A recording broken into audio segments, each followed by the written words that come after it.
Patrick Peterson has been quoted as saying he's a former teammate of Kyler Murray, and he has been quoted as saying Kyler Murray only cares about Kyler Murray. I don't know if you saw it earlier this season. I don't know if it was a pick six or just an interception, but after Patrick Peterson intercepted Kyler Murray, he, as part of his celebration, started playing video games in the end zone, pretending to play video games. The Kyler Murray experience, and I've wondered how this will happen as young people start taking over positions of leadership in sports and might not want to deal with the constructs of sports the way they've been dealt with before. The quarterback position has notoriously been very boring on purpose in front of microphones. Kyler Murray, we heard him last week say, schematically on fourth down, we were bleeped, he said, which is not something you ever hear a quarterback say publicly. No, and by the way, he was very hurt by those comments because he considers, now whether Patrick Peterson agrees with him or not, he considers Patrick Peterson to be a bit of a big brother, a mentor, a guy that has really helped him out.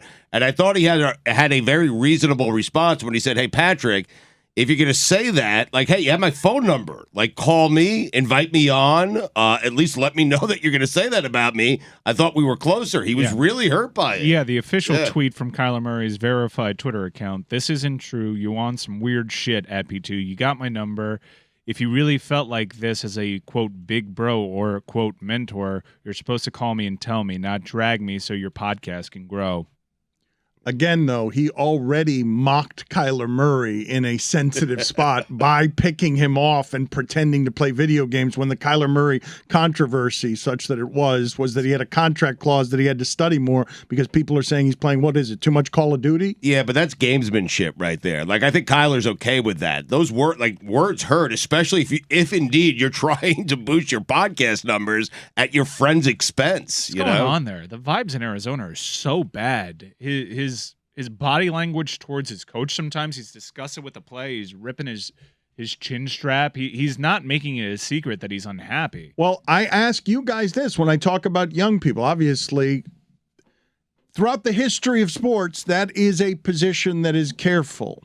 As generations change and are different, as leadership has to be different to reach across generational and cultural gulfs, I ask you, a quarterback who had his choice of sports could have been a millionaire baseball player, is a millionaire football player, got his contract extension no matter how bad his homework habits and no matter how much his teammates might dislike him.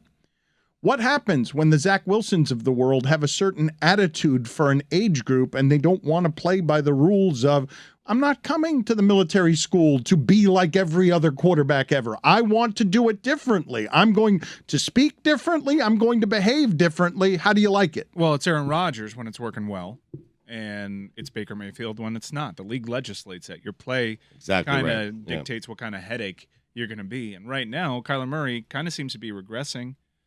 He's also single-handedly won them games, single-handedly kept them in games with his athleticism, but the Kyler Murray of a couple of years ago was promising to be something better than what it is right now. And with Zach doesn't have the resume to say after a game, which he clearly hurt his defense. Like, he cost them the game. He was terrible in that game.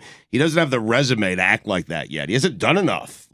Understood, but Mike is saying the regression. He's pointing out the regression. He's right about the regression. However, that regression is not going to cost Kyler Murray. It's going to cost the people who banked on Kyler Murray. Kyler Murray's going to keep getting chances because that contract guarantees it. It might have contract clauses that don't guarantee stuff, but that it guarantees. He's going to keep getting chances, and the people who believed in him are going to get fired before he does. There aren't going to be any consequences to Kyler Murray anytime soon. Zach Wilson. The consequence is going to be, as you just stated, Kliff Kingsbury. But that's not bad for Kyler Murray. No, at this point, that's what he wants. Given that he was just at a microphone saying schematically we were bleeped on fourth and short, I don't know how much he cares that he's going to get. I don't know how much he's blaming himself for what's happening. Why would he?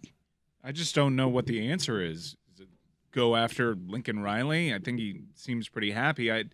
Kliff Kingsbury, if he were to pick a coach that is able to connect with someone like Kyler Murray, it'd be of an age group that you'd consider those things, of an attitude and a mindset. Okay, you get Kliff Kingsbury out. The problem still remains you need someone to reach and connect with Kyler Murray on levels because it's a bad situation.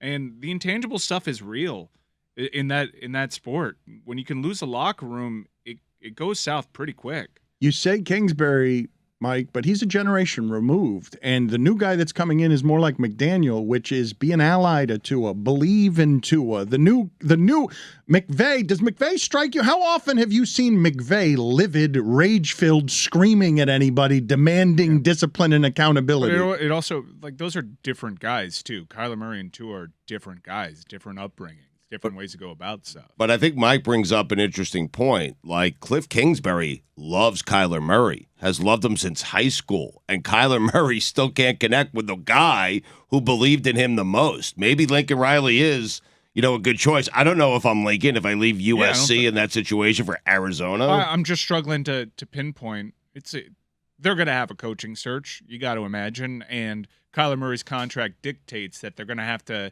He's the one Kliff Kingsbury is the one that's going to leave town, and they're going to have to try to figure this out with a different coach, like they did in other instances with Baker Mayfield being the most recent, and you'll figure out what's what. And then the excuses for Kyler Murray cease to exist once you eliminate Kliff Kingsbury out of there.